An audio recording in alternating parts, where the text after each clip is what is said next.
Donc, je vais maintenant donner la parole à Monsieur HYMAN Lawrence, qui est avocat aux États-Unis, à Chicago précisément, et qui va venir nous exposer quelle est la vision, qu'est-ce que les citoyens attendent de l'indépendance de leurs juges. Merci.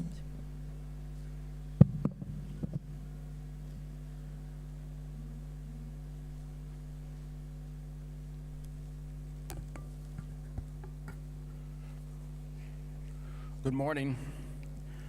I first would like to thank Her Honor, Judge LaPrince, for moderating here this morning.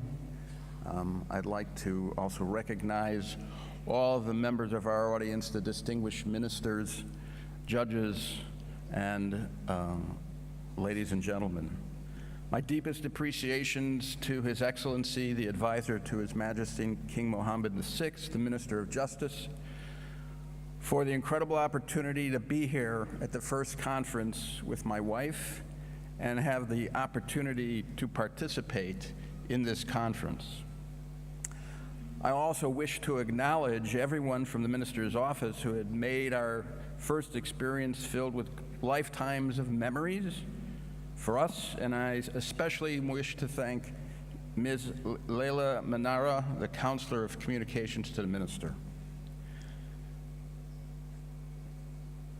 In reviewing this program before I came here, I thought, what could I add to all those in attendance who are policymakers, judges of Supreme Councils, attorney generals, ministers of justice?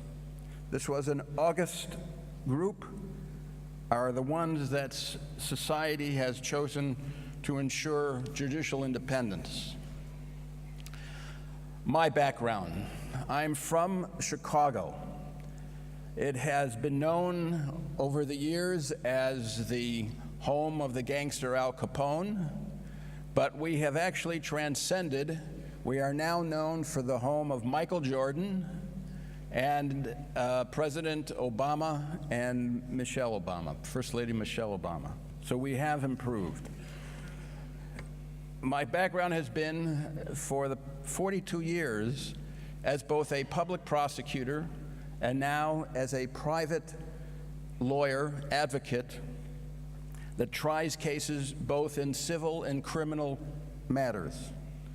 I have participated in practice in over 20 of our states, both federal courts and state courts, or they would be considered jurisdictional dispute tribunals, courts of appeals, and even participated in a matter before our U.S. Supreme Court in a criminal matter, very much like the Court of Cassation in many countries. I have seen the impact on society as both a public prosecutor and as an advocate for those who are either charged with crimes or representing those in dispute. Like any good lawyer, I began my search with extensive research with my assistants and associates. We amassed articles and reviewed the politics and culture of judicial independence through highly informative and well-reasoned articles from universities.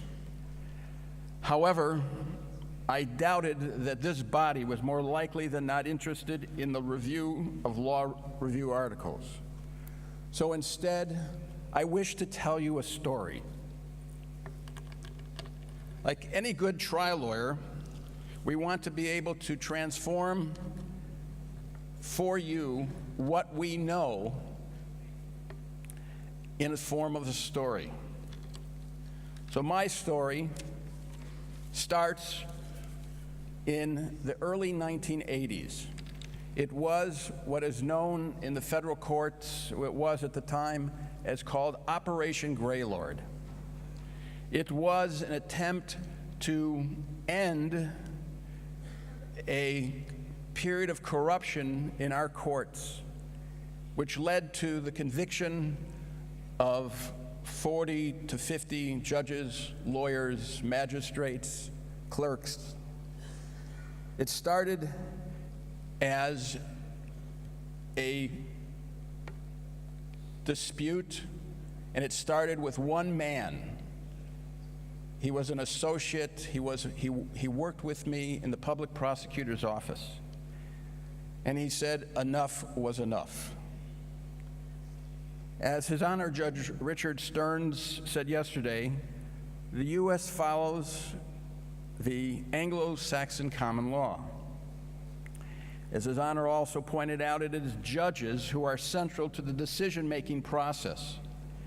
In the common law system, as he said, accountability falls on the judges as opposed to just the judiciary.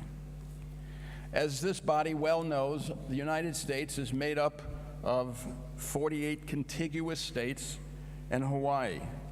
And though I've practiced in about 20 of them, my story really deals with the independence of the judiciary in my county, my state. We have our own Constitution, which is basically follows the United States Constitution, but it gave judges the period of time to be elected for a 6-year term. However, this was just not elected as an independent individual. They were often beholden to the political parties that supported them. They were, as Justice Breyer from the U.S. Supreme Court would like to say, susceptible to telephone justice. In fact, in this particular investigation, the Graylor investigation, there were judges that had what they called bribery clubs. You had to participate to pay in order to have your client found not guilty. At that time, I was still a young public prosecutor. Not all, however, all judges and judicial officials were corrupt, nor were they beholden to the influences in any way. But the starting point was really from an independent public prosecutor who I worked for, who was not beholden to the public political social influences. And it was through one of my associates who, as I said enough. He worked with the federal government. He wore a wire.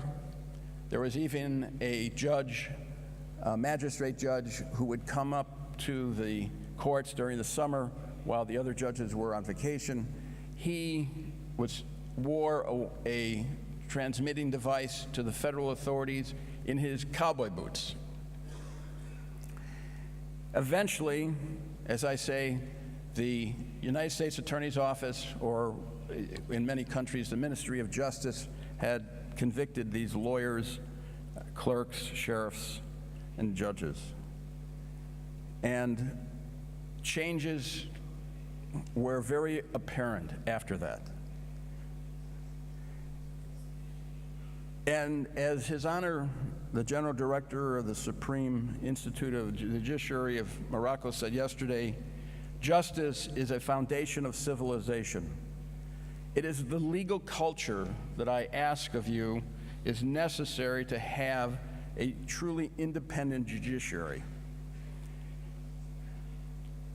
And as the Minister, His Excellency from Afghanistan said yesterday, justice helps any citizen bereft of his rights by another.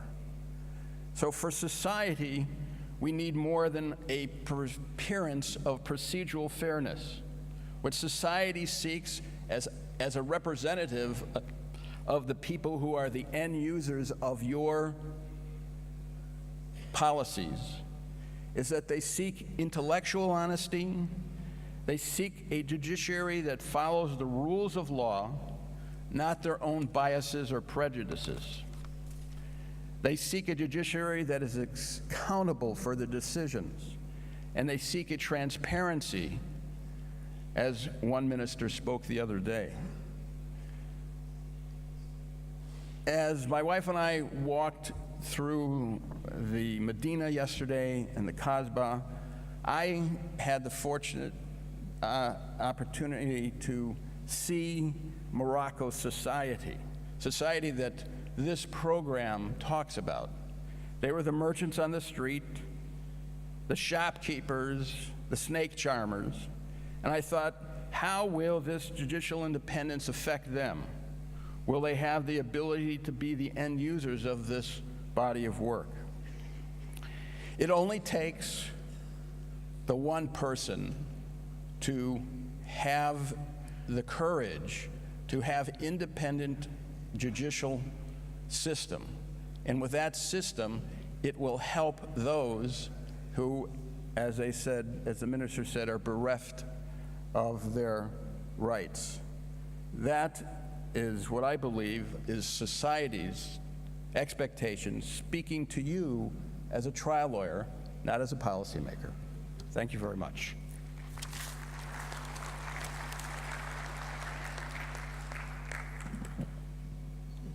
Merci, Monsieur Laurence, de nous avoir fait part de votre grande expérience de la justice américaine.